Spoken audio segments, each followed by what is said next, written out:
창세기 12장부터 족장사라고 합니다. 아브라함과 이삭과 야곱과 요셉, 이 족장들의 믿음의 선진들의 이야기가 창세기 12장부터 시작이 되는데, 요셉의 이야기는 엄밀히 따지면 그의 아버지인 야곱 이야기에 속해 있는 이야기입니다. 야곱이 하나님으로부터 이름을 받습니다. 이스라엘이라는 이름을 받아요. 국명을 받습니다. 나라의 이름, 이스라엘이라는 이름을 받습니다. 야곱이 이스라엘이 된 거예요. 이스라엘이 아브라함에게 하나님이 약속하셨던 큰 민족이 어떻게 되는가, 어떻게 이스라엘이 정말 큰 국가로 형성이 되는가, 그 일에 쓰임받은 인생이 요셉이었더라, 그거거든요. 야곱의 허리에 난 자들 12지파죠. 12아들을 통해서 이스라엘이라는 국가가 형성되는데, 이 국가가 어떻게 하나님이 그들의 선조 아브라함에게 약속하셨던 큰 민족의 약속을 어떻게 이루시는가, 그 얘기가 요셉의 이야기입니다. 요셉을 통해서 그 일을 이루시더라, 이거거든요. 근데 오늘 창세기 37장이 요셉이 처음 등장하는 장면이거든요. 근데 가정사가 아름답지가 않아요.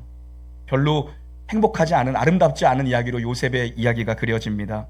요셉이 형들에게 미움받는 장면, 그래서 구덩이에 빠지고 애굽의 노예로 팔려가는, 그래서 팔려가게 되는 이야기로 요셉의 이야기가 시작이 되거든요. 형들이 왜 그렇게 요셉을 미워하는가? 아버지 편애 때문입니다. 아버지가 요셉만 예뻐했어요. 요셉에게는 채색 옷을 입혔습니다.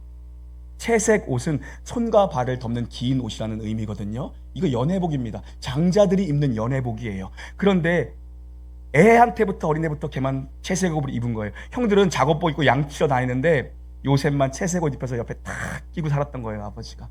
왜요? 야곱이 좋아하던, 야곱이 그토록 사랑하던, 야곱에게는 4명의 부인이 있었거든요. 그토록 사랑하던 라헬에게서 난 애가 요셉입니다. 라헬이 불임으로 고통당하다가 야곱이 나이 들어서 낳은 아들이 요셉이에요. 야곱은 라헬을 사랑했습니다. 왜요? 성경은 예뻐서라고 기록해요. 사랑받으시겠어요, 예뻐서?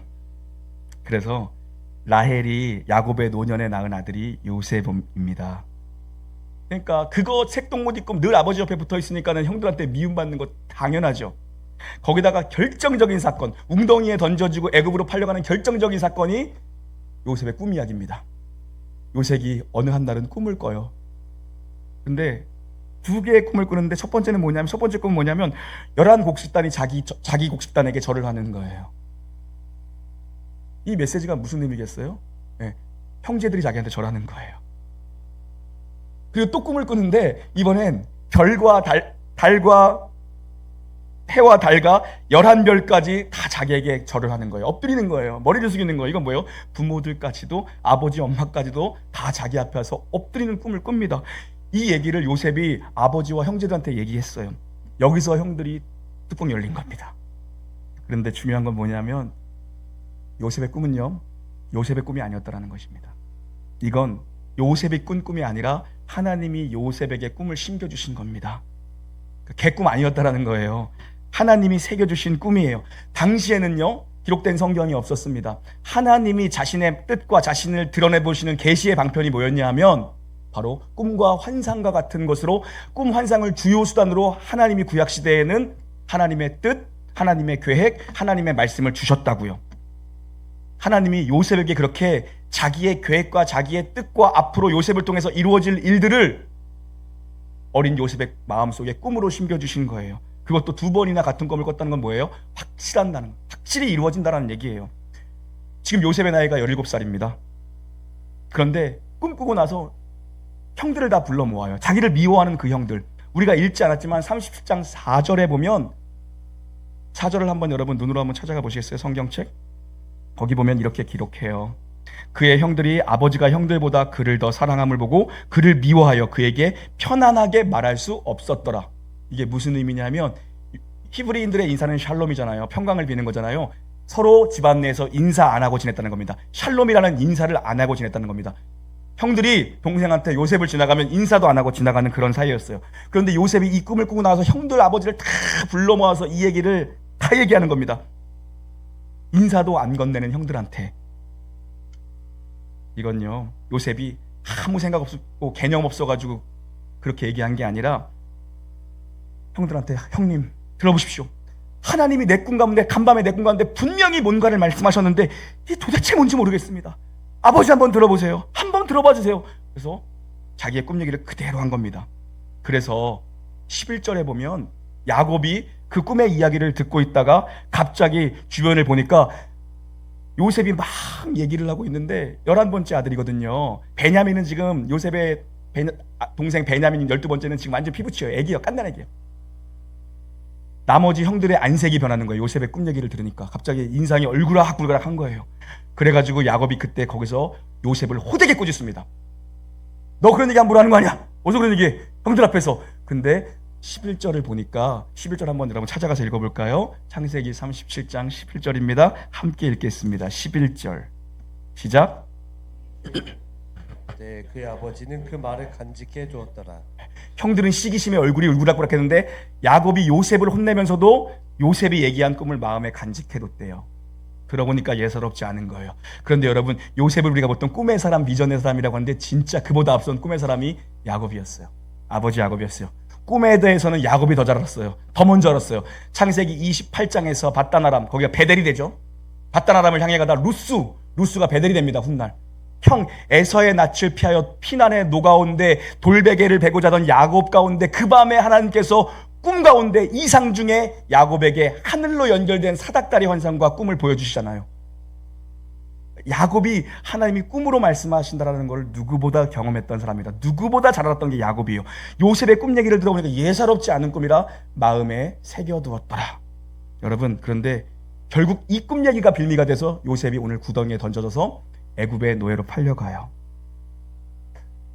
하나님이 말씀을 주신 게 요셉이에요. 하나님이 비전을 주신 게 요셉이에요. 하나님이 새겨놓으셨더라고요. 요셉에게 말씀을, 요셉에게 비전을 새겨놓으세요. 요셉은 꿈의 사람, 비전의 사람이 되었습니다. 그런데 왜 하나님의 말씀에 붙잡힌 자가 구덩이에 빠지는가? 오늘 이게 말씀입니다. 오늘 메시지 함께 따라합니다. 왜 하나님의 말씀을 받은 자가 인생의 구덩이에 던져져야 하는 겁니까? 요셉이 구덩이에 빠지고 쇠사슬에 묶여서 종이 되고 노예가 되고 감옥에 갇힙니다. 그런데 그 모든 것이 과정이었다는 겁니다. 그래서 오늘은 여러분 이 요셉 시리즈를 좀 큰 관점으로 보고 싶어요. 하나님의 절대적인 주권과 섭리라는 관점으로 이 요셉 시리즈를 살펴볼 건데요. 요셉의 삶을 통해서 기가 막히게 삶을 인도하신 하나님을 만나야 돼요. 요셉 이야기를 들으면서 기가 막힌 섭리로 우리의 인생길을 인도하시는 하나님에 대한 믿음이 회복돼야 돼요. 신앙생활한다라는 건 여러분, 믿음생활한다라는 건요, 구덩이에 빠진 것 같은 내 인생, 철장에 감옥에 갇힌 것 같은 내 인생, 쇠사슬에 묶여있는 것 같은 내 인생, 억울한 일을 늘 당하는 것 같은 내 인생을 가지고도 하나님이 뜻을 이루시기에 부족함 없다라는 걸 배우는 게 그게 신앙의 길 가는 거예요. 이걸 아는 사람은요, 인생을 맡기고 살아요. 내가 주권자가 아니에요. 내가 결과를 만들 수 있는 게 아니에요. 우리는 그냥 과정에 충성하면 됩니다. 오늘이라는 시간 속에 충성하면 돼요. 내가 하는 게 아니에요. 결과는 하나님의 영역이에요. 맡기는 인생이 되니까 얼마나 마음 편하게 살 수 있습니까? 결과는 하나님의 영역이에요. 오늘 이 관점으로 요셉의 이야기를 보고자 합니다. 어느 날 야곱이요, 아버지 야곱이 늘 이 품에 끼고 어디 험한 데 한번 보내지 않았던 요셉에게 심부름을 시켜요. 아들아, 세겜에 가서 니네 형들이 세겜에 양친다고 양 다 끌고 갔는데 형들 잘 있는지 한번 보고 와라. 야곱이 세겜에 나가 있는 나머지 자식들이 걱정이 되는 거예요. 왜요? 세겜이에요. 불과 얼마 지나지 않았어요. 세겜에서 대학살극이 일어났어요. 야곱의 딸 중에 디나라는 딸이 있거든요. 그 디나가 나 유치부 설교하는 것 같아. 왜 이렇게 유치부 학생들처럼 잘 들으세요? 오랜만에 또 요셉 설교하니까 신나서 그래요. 근데 요셉 설교를 거의 안 했더라고 보니까 교회 개척하고. 야곱의 딸 중에 디나라는 딸이 야곱이 식구를 데리고 세겜에 머물러 있을 때, 베델로 올라가기 전에 세겜에 머물러 있을 때 장보러 마실 나갔다 거기서 성폭행을 당합니다. 동네 추장의 남자애들한테. 그래서 시므온과 레위가, 디나의 친오빠들 시므온과 레위가 거기서 복수를 합니다. 대학살극을 벌여서 피바다를 만들어 버립니다. 그리고 도망 나온 거예요.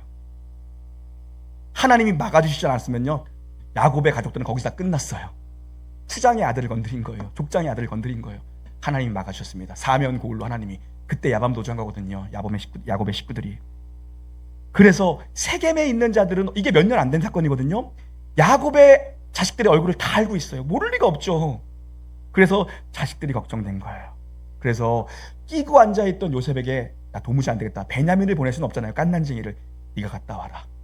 네가 갔다 와라.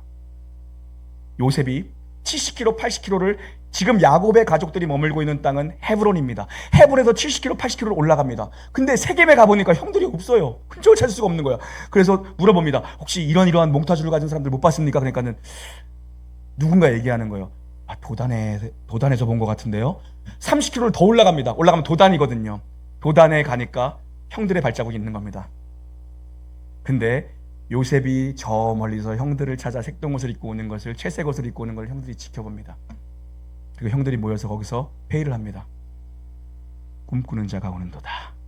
꿈쟁이가 오는도다. 죽여버리자. 회의를 합니다. 그래서 진짜 회의를 딱 해요.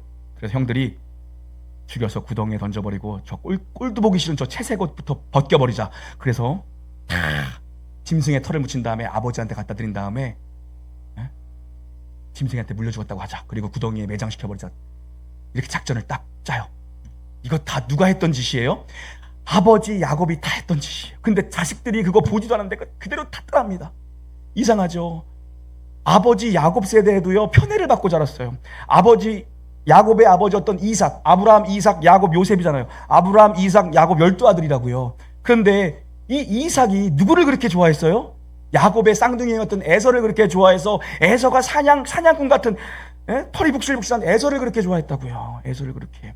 야곱도 아버지의 사랑을 못 받고 자랐어요. 그런데 야곱이 똑같이 또 편애를 하는 거야, 자식을.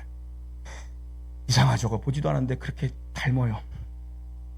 그런데 장자권을 또 몰래 훔치기 위해서 에서처럼 털을 붙이고 짐승 냄새를 붙이고 그렇게 속였던단데, 이제는 자기의 자식들이 자기 동생을 죽여버리고 아버지 야곱을 또 그렇게 속이려고 합니다. 그래서 형들이 그렇게 딱 작전을 짜고 자꾸 색동옷이라네, 채색 옷을 벗겨서 죽일 궁리를 합니다. 꼴도 보기 싫었던 거예요, 그 채색 옷 입고 다니는 게. 근데 그때 갑자기 육적인 장자, 첫 번째 아들인 루벤이 갑자기 일어납니다. 루벤이 얘기하는 거예요. 야, 우리가 피를 손에 묻히지 말자. 피 묻히는 일이 뭐가 좋은 일이냐? 그냥 구덩이에 그냥 산채로 던져버리자. 그럼 알아서 죽지 않겠느냐? 이렇게 얘기해요. 근데 루벤의 속마음은 따로 있었던 거예요.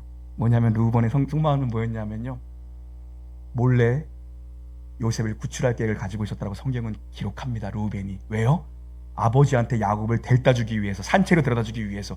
왜냐면요, 루벤이 얼마 전에 대형 사고나 쳤고 악행을 저질렀거든요. 아버지의 부인이 4명이라고 했잖아요.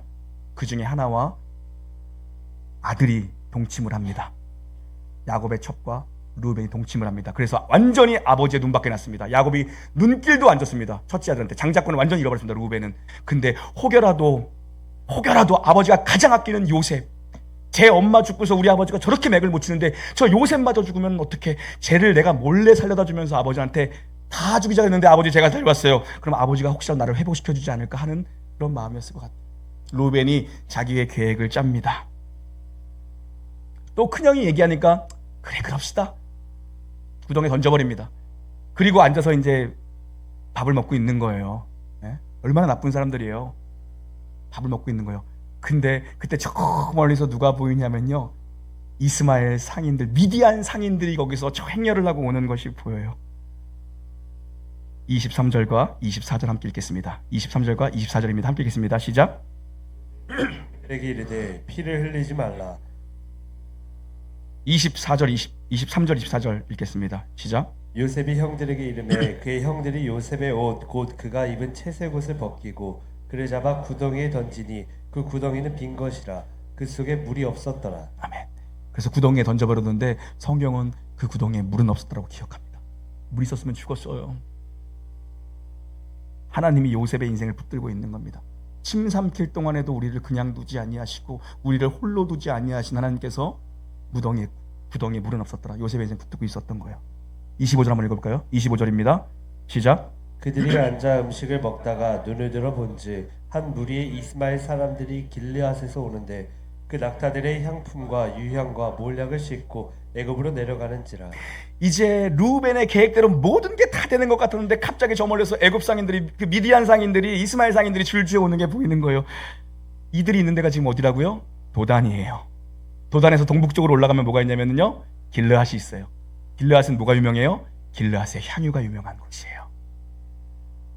하나님이 도단의 웅덩이에 빠지게 하셨어요. 왜냐하면 길르앗의 그 귀한 향유를 가져다가 애굽의 당대 세계 최강국은 애굽입니다. 지금의 미국과도 비교가 안 되는 당대 최강국이 애굽이에요. 그 길르앗의 귀한 향유를 가져다가 애굽에다 납품하는 자들이 머무는 것이 도단이었어요. 거기 웅덩이에 빠져 있었던 거예요. 교차로와 같던 것이죠. 그러니까 야곱의 형들도 거기에 머물러 있었던 거거든요. 거기서 기가 막힌 섭리로 이스마엘 상인들이 딱 지나갑니다. 그때 갑자기 넷째 아들인 유다가 이번에 일어나더니 이러는 거예요. 우리가 뭐 쟤 죽인다고 우리한테 유익한 게 뭐가 있어? 돈 주고 팔아버리죠. 형제들이 그게 낫겠다. 야, n분의 1 하자. 그게 낫겠다. 네, n분의 1은 성경에 없는 얘기인데 제가 한 거예요. 우리의 심리가 그러니까 야, 저거 팔아버리자. 죽이는 것보다 팔아치우는 게 낫지 않느냐? 미디안 상인들에게 은 20냥의 요셉을 구덩이에 꺼내 팔아버립니다. 그러면 루벤은 어떻게 된 거예요? 루벤은 자기 나름대로의 계획이 있었어요. 근데 갑자기 계획이 완전히 루벤의 계획이 뒤집어졌거든요. 성경은 이렇게 기록합니다. 29절과 30절 있습니다. 29절, 30절 시작. 르우벤이 돌아와 구덩이에 이르러 본즉 거기 요셉이 없는지라 옷을 찢고 아우들에게로 되돌아가서 이르되 아이가 없도다. 나는 어디로 갈까? 그 당시에 유다가 그 발언을 할 때 큰형 루벤이 잠깐 자리를 비웠어요. 어디 갔는지 모릅니다. 화장실을 다녀온 건지 아니면 몰래 요셉을 꺼내야 되니까는 뭐 끈을 어디 가서 뭐 끈을 구하러 온 건지 알 수가 없습니다. 루벤이 왔는데 지금 요셉은 이미 이스마엘 상인한테 팔려갔습니다. 옷을 찢고 난리를 칩니다. 왜요? 자기 계획이 완전히 무너졌거든요. 인간의 계획이 다 무너졌습니다. 루벤의 계획, 형제들에게 다 무너집니다. 야곱의 계획. 여러분, 야곱은요 나름대로의 계획이 있었어요. 야곱 마음속에는. 왜냐? 라헬이 낳은 그 누뚱이 요셉, 걔를 늘 옆에 끼고 자면서 내가 너를, 이제 너는 고생 안 시킬 거야. 야, 너네 엄마는 죽었지만 내가 너를 보면서 라헬을 보듯 바라볼 거야. 채색 옷 입혀놓고 내가 너 고생하는 일은 없을 거야. 네가 내 마음속엔 장자야. 그거였다고요. 그런데 더 이상 요셉을 볼 길이 없었습니다. 야곱은 요셉이 죽은 줄 알고 가슴에 묻고 살아갑니다. 36절 한번 읽어볼까요? 36절, 오늘 본문이죠. 36절입니다. 시작. 그 미디안 사람들은 그를 애굽에서 바로의 신하 친위대장 보디발에게 팔았더라. 요셉이 애굽에 팔려갑니다. 근데 누구네 집에 팔려갔대요? 애굽 왕 바로의 친위대장이래. 경호실장이에요. 요즘식으로 얘기하면 친위대장 집에 팔려갔대요. 종으로. 그 많은 자들 중에 왜 경호실장의 집에 팔려간 거예요? 애굽 왕 바로 앞에 설 수 있는 유일한 길, 바로와 가장 떨어지지 않고 가장 매일 붙어 있는 경호실장의 집에 하나님이 갖다 종으로 쳐놓으신 겁니다. 애굽에 쳐넣으신 거예요. 그냥요. 요셉은 영문도 모른 채 구덩이에 빠져 있다가 죽음은 간신히 건졌는데 갑자기 채색옷 입고 살던 그 귀한 받던 아들에서 하루아침에 노예가 돼버립니다. 어딘지도 모르는 곳으로 그냥 타국으로 팔려가서 하나님은 결국요 요셉을 애굽에 집어넣으셨어요. 보디발의 집에. 요셉이 바로 앞에 설 수 있는 유일한 길로만 하나님 만드신 거죠.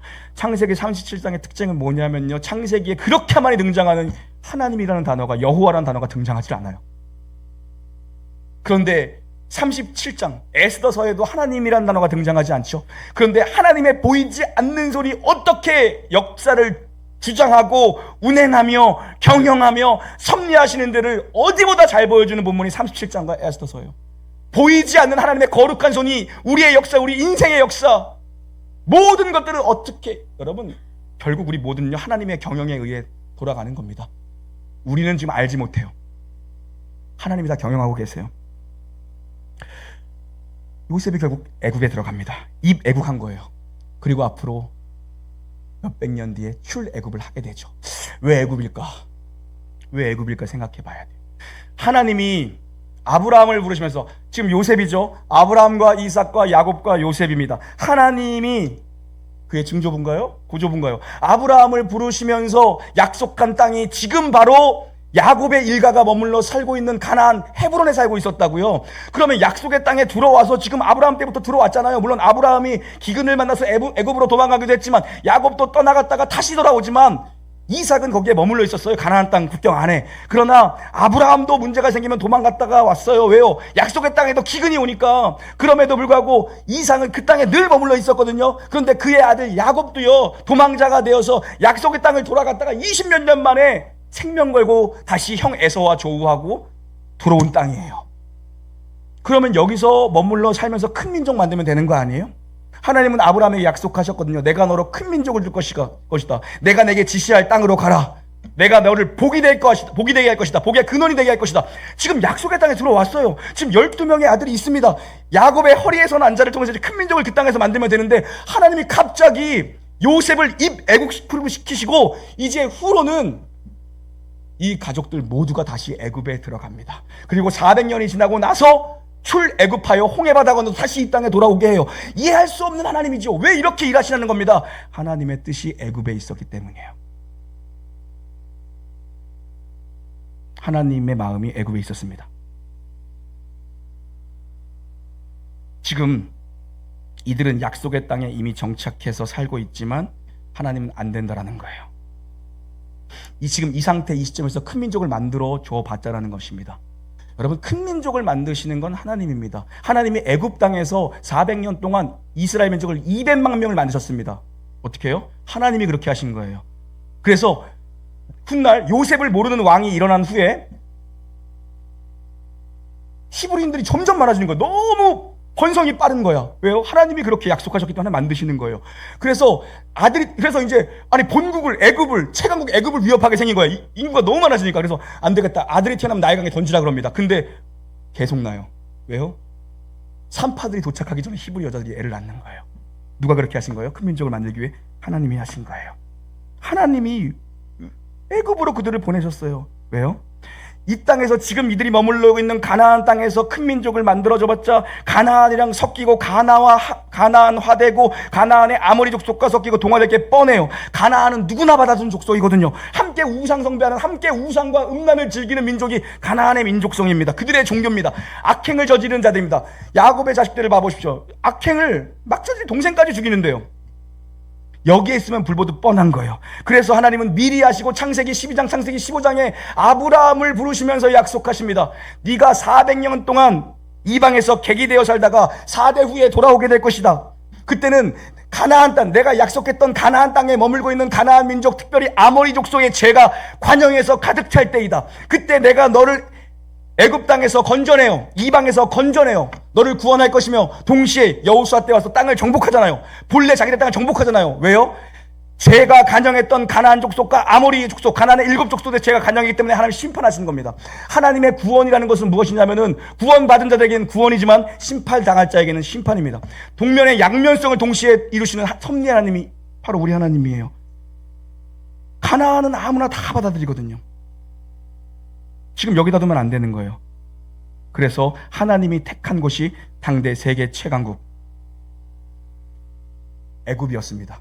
창세기 43장에 보면 애굽인들은 히브리인들과 겸상하지 않습니다. 애굽인들은 유대인들과 이방민족과 같이 밥을 먹지 않는다라고 성경은 분명하게 기록하고 있어요. 그래서 밥상을 따로 차립니다. 뭡니까? 취급 안 한다라는 거예요. 미국의 시민권 받기가 어려워요? 비교가 안 되는 게 바로 애굽입니다. 창세기 46장에 보니까 애굽인들이 가장 가증스럽게 여기는 자들이 베두인들, 유목민들입니다. 양 치는 자, 염소 치는 자를 상종을 안 합니다. 그래서 훗날에 요셉이 요구하잖아요. 총리가 된 요셉이 요구하잖아요. 요셉이 애굽의 총리가 됐다는 건 있을 수 없는 일이에요. 유대인들 히브리 종놈을 애굽의 총리가 됐다는 건 있을 수가 없는 일인데 하나님께 만들어버리세요. 그리고 훗날 요셉이 요구하잖아요. 고센을 주십시오. 우리 아버지, 그 할아버지 때부터 우리는 양을 치는 유목민들입니다. 우리에게 고센을 주십시오. 저 멀리 고센을 줘버리잖아요. 가장 경멸하는 게 목축업입니다. 그래서 이스라엘 백성, 이 연약하고 이 믿음 없는 이 약행이 있는 야곱의 자식들을요, 가나안에 두지 않고 애굽에다 갖다 놔도 중요한 건 뭐예요? 애굽이 안 받아도 섞일 수가 없는 거예요. 여호와 신앙을 붙들 수밖에 없는 구조가 애굽이었습니다. 당대의 세계 최강국. 애굽 사람들이 금송아지를 섬기는 걸 함께 섬길 수가 없어요. 눈 넘어서 볼 수밖에 없는 거예요. 저들이 섬기는 금송아지를 볼 수밖에 없는 거예요. 왜요? 껴주질 않으니까요. 니들 뭐야? 우리가 취급을 안 한 겁니다. 격이 다르게 생각한 거예요. 그래서 애굽에 먼저 들어갈 신앙의 모델이 필요했던 겁니다. 먼저 애굽에 들어가서 믿음의 기틀을 잡아줄 자, 믿음의 초석이 될 자가 필요했습니다. 그게 하나님의 사람 요셉이었어요. 하나님이 요셉을 앞서 보내셨으며 하나님이 요셉을 믿음의 선발대로 먼저 보내는 것입니다. 애굽이라는 나라에서 믿음을 지키며 산 모델로 요셉을 선택하신 거예요. 그 인생이 지금 하나님 뜻 이루기 위해 웅덩이에 던져져요. 노예로 팔려갑니다. 그러나 그건 과정이었지 끝이 아니에요. 결국 하나님께서 요셉 한 사람을 통해 이들을 애굽에서 큰 민족으로 만드시고 구원의 역사를 이루시잖아요. 요셉의 생애는 구덩이에 던져지고 노예로 팔려가고 감옥에 가두어져 있지만 쇠사슬이 그를 묶고 있었지만 그 안에 하나님이 영광을 담아 놓으신 거예요. 그게 꿈의 사람, 비전의 사람입니다. 여러분, 이제 우리 인생의 얘기로 한번 와보시죠. 우리도 엎어집니다. 우리도 자빠집니다. 우리 인생도 웅덩이입니다. 앞으로 나아가려고 해도 나아갈 수 없는 웅덩이에 빠져 있습니다. 당대 학자들에 의하면 당대의 웅덩이는 농작물을 저장하는 창고로서 3m에서 4m 정도 깊이였을 거라고 추정해요. 앞으로 나아갈 수가 없는 인생이에요. 요셉이 믿음을 지키며 살았는데 그가 간 곳은 감옥입니다. 감옥에서 앞으로 어떻게 나아갑니까? 그는 쇠사슬을 묶고 살아 있었습니다. 채색옷을 입고 아버지 앞에서 온갖 사랑을 다 받은 자가 한순간에 이방 나라에 어딘지도 모르는 곳에 팔려가서 종놈이 됩니다. 이건 도무지 내가 대체할 수 있는 게 아무것도 없는 상황입니다. 그런데 성경이 언제나 증언하는 결과는 무엇입니까? 내가 책임질 수 없는 내 인생이지만 하나님의 지혜 속에서는 모든 것이 합력하여 선이라고 우리에게 합니다. 성경이 변하지 않는 일관된 증언입니다. 하나님의 지혜 속에서는 모든 것이 합력하여 선을 이루느니라. 우리는 모릅니다. 하나님이 한 번도 전면에 등장하지 않고 하나님 뒤에 숨어 계십니다. 자신의 이름을 드러내 보이지 않으시지만 지금 하나님이 누구보다 바쁘게 일하고 계셨던 거죠. 여러분, 목회를 하다 보면 여러분 그거 아세요? 평균적으로 통계적으로 조사 같은 거 해보면 간이 안 좋은 직군들 중에 하나가 목사예요. 술도 안 먹는데 목사들이 간이 안 좋아요. 스트레스가 큰 거죠. 그러니까 믿음이 없는 거야, 그죠? 믿음이 있으면 스트레스도 안 받을 텐데. 좋은 일로 목사를 찾는 사람은 거의 드뭅니다, 사실. 늘 긴장 속에 살아가죠. 그 미국의 텍사스에 지금은 몇 년 전에 은퇴하셨어요. 달라스 신학교 그분이 학장이었나 그러시면서 척수인돌이라고 유명한 복음주의 신학자면서 목회자죠. 이분이 현직에 있을 때 교회가 막 부흥한 세미나를 열었어요. 저도 그 세미나 같은데 저는 많이 안 다니지만 저는 부교육자 때 많이 다녔어요, 사실요. 세미나 같은 목회, 전략, 목회 리더십, 무슨 누구누구의 설교 세계 이런 거 있잖아요. 부속사적 설교법 이런 거 많이 다녔던 것 같아요. 요즘에는 많이 안 다니지만 별로 사실 남은 게 없어. 별 기억나는 것도 없고 사실. 근데 이 목사님이 세미나를 열었는데 대박 났습니다. 담임 목사만 한 1,500명 모였는데 거기서 목회자들이 다 깨지고 눈물바다가 돼서 세미나에서 목회 전략, 목회 방법론, 목회 리더십, 설교학 이런 거 아니었어요. 주제가 이거였습니다. 염려하지 마라, 두려워하지 마라, 안심하라. 우리는 주관자가 아니다. 이게 목사들 1,000명을 놓고 한 세미나인데 여기서 목사들이 다 꼬꾸라졌습니다. 염려 마라, 두려워 마라, 안심하라. 우리는 주관자가 아니다. 우리 인생도 마찬가지입니다. 그걸 알아야 돼요. 내가 내 인생을 책임지지 못합니다. 내가 내 자식을 책임지지 못해요. 우리가 우리 자신의 생애나 내 가정과 내 가족들과 내 옆에 끼고 사는 자식의 인생을 책임지지 못합니다. 야곱이 책임지고 싶었거든요. 요셉만큼은 놓치고 싶지 않았거든요. 요셉을 죽은 줄 알고 삽니다. 야곱은 평생을 가슴에 묻고 이제 보지 못해요. 심부름 나갔다 없어진 거예요, 걔는. 사랑하는 여러분, 사람이 자기의 길을 계획할지라도 그 길을 인도하시는 분은 하나님이세요. 이거에 대한 흔들림이 있으면 안 돼요. 여러분이 겪고 있는 상황 때문에 일희일비하면 안 돼요. 목회를 1년, 2년, 3년, 4년 해서 여기까지 오다 보니까 이거 하나 배우는 것 같습니다. 여러분, 이거 하나 배우는 것 같습니다. 우리는 주관자가 아니다. 이 교회를 내가 책임질 수 있는 것도 아니고, 여러분의 생애를 여러분이 책임질 수 있는 것도 아니고, 여러분의 자식을 여러분이 책임질 수 없습니다. 창세기 37장 요셉의 스토리 가운데 하나님이 한 번도 등장하지 않으시지만 요셉이 하는 일보다 하나님이 요셉에게 하는 일이 훨씬 더 많습니다. 보이지 않는 하나님이 여러분의 생애 속에 여러분이 밤낮 뛰어다니는 것 같지만 실제적으로 여러분이 하는 일보다 하나님이 여러분의 생애 속에 하시는 일이 훨씬 더 많습니다.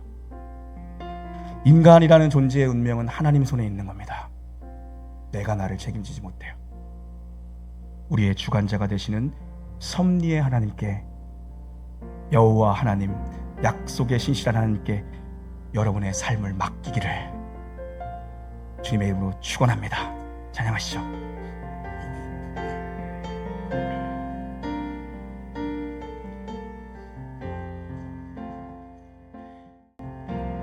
이 세상을 살아가는 동안에 나의 힘을 의지할 수 없으니 기도하고 낙심하지 말 것은 주께서 참 소망이 되심이라. 이 세상을 살아가는 동안에, 이 세상을 살아가는 동안에 나의 힘을 의지할 수 없으니 기도하고 낙심하지 마십시오. 기도하고 낙심하지 말 주께서 것은 나의 유일한 소망이 되심이라.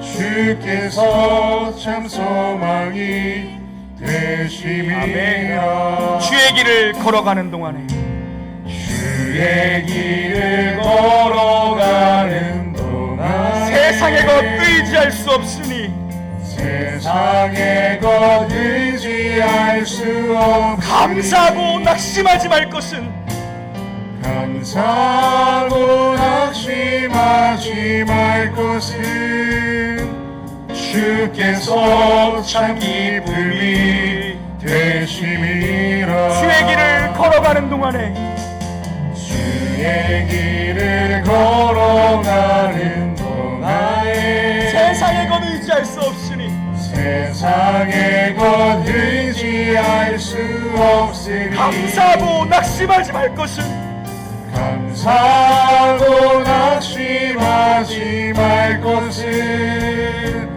주께서 참 기쁨이 되심이라.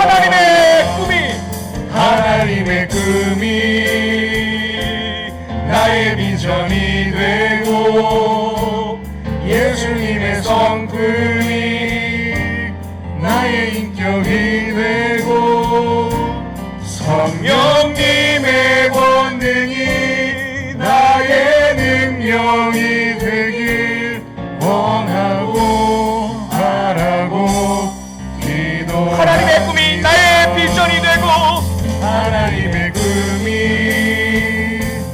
나의 비전이 되고 예수님의 성품이 나의 인격이 되고 성령님의 권능이 나의 능력이 되길 원하고 바라고 주님, 나를 놓지 마라 주시옵소서.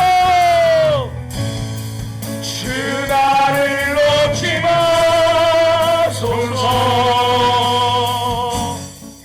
이 깊고 넓은 바다에 홀로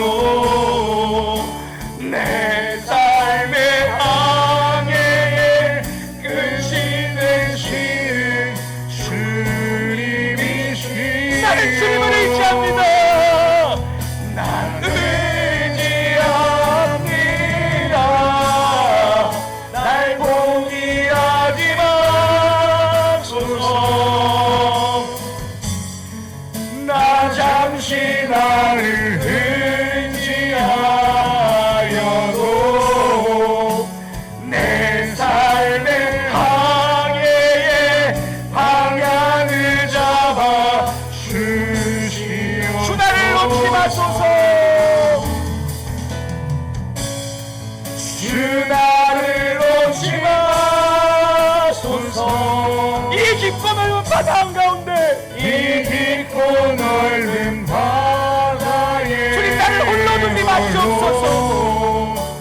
내 삶의 항해에 끝이 되시는 주님, 주님을 의지합니다. 난 의지합니다. 날 포기하지 마소서. 나 잠시 나를 의지하여 내 삶의 방향을 잡아 주시옵소서. 내 삶의 항해의 방향을 잡아 주시오. 우리 한번 더 믿음으로 주님을 의지합시다. 주 나를 놓지 마소서. 주 나를 놓지 마소서. 이 깊고 넓은 바다 한가운데 이 깊고 넓은 주님 나를 홀로 두지 마시고 내 삶의 항해의 끝이 되어 주시옵소서. 내 삶의 항해에 끝이 되시는 주님이 주님을 의지합시다. 난 의지합니다. 날 포기하지 마소서. 나 잠시 나를 의지하여도 내 삶의 항해의 방향을 잡아 우리 함께 자리에서 일어나시겠습니다. 주님 나를 놓지 마시옵소서. 주 나를 놓지 마소서. 이 깊고 넓은 바다에 이 깊고 넓은 바다에 홀로 내 삶의 항해의 끝이 되시는 주님이시여. 난 의지합니다. 날 포기하지 마소서. 나 잠시 나를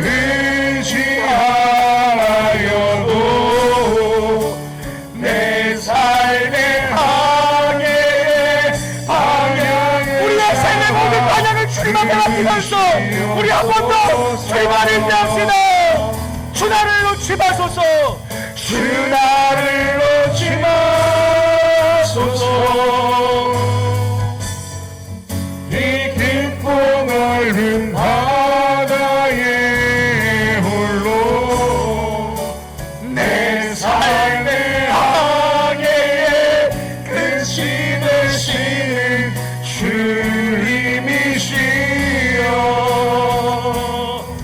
난 의지합니다. 날 포기하지 마소서. 나 잠시 나를 의지하여 내 삶의 항해의 방향을 잡아 주시옵소서. 내 삶의 항해의 방향을 잡아 주시옵소서. 우리의 간절한 목소리로 많이 고백합시다. 주님 내 삶을 놓지 마소서. 주 나를 놓지 마소서.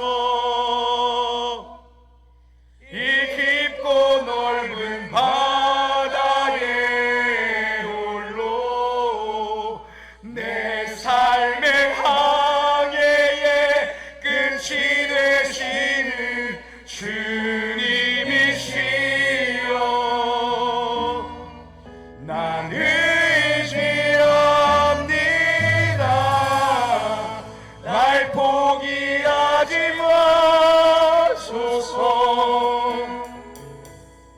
나 잠시 나를 의지하 내 삶의 항해의 방향을 잡아주시옵소서. 내 삶의 항해의 방향을 잡아 주시옵소서. 우리 찬양대 고백합니다. 주 나를 놓지 마소서.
이제는 우리 주 예수 그리스도의 은혜와 하나님 아버지의 포기하실 줄 모르는 사랑과 성령님 내주교통 위로 감동 역사하신 큰 은총이 내 인생의 주권자가 되시는 섭리의 주님께 모든 걸 맡기며 살기를 소원 결단하는 이곳에 주를 예배한 사랑하는 성도들과 저들의 가족들과 주께서 특별히 아끼시는 이 교회와 하나님 없이 세워질 수 없는 이 나라 이 민족 위에 열방에 나가 주의 복음 들고 서 있는 주의 종들 위에 이제부터 영원 무궁히 함께 있을 지어다. 아멘.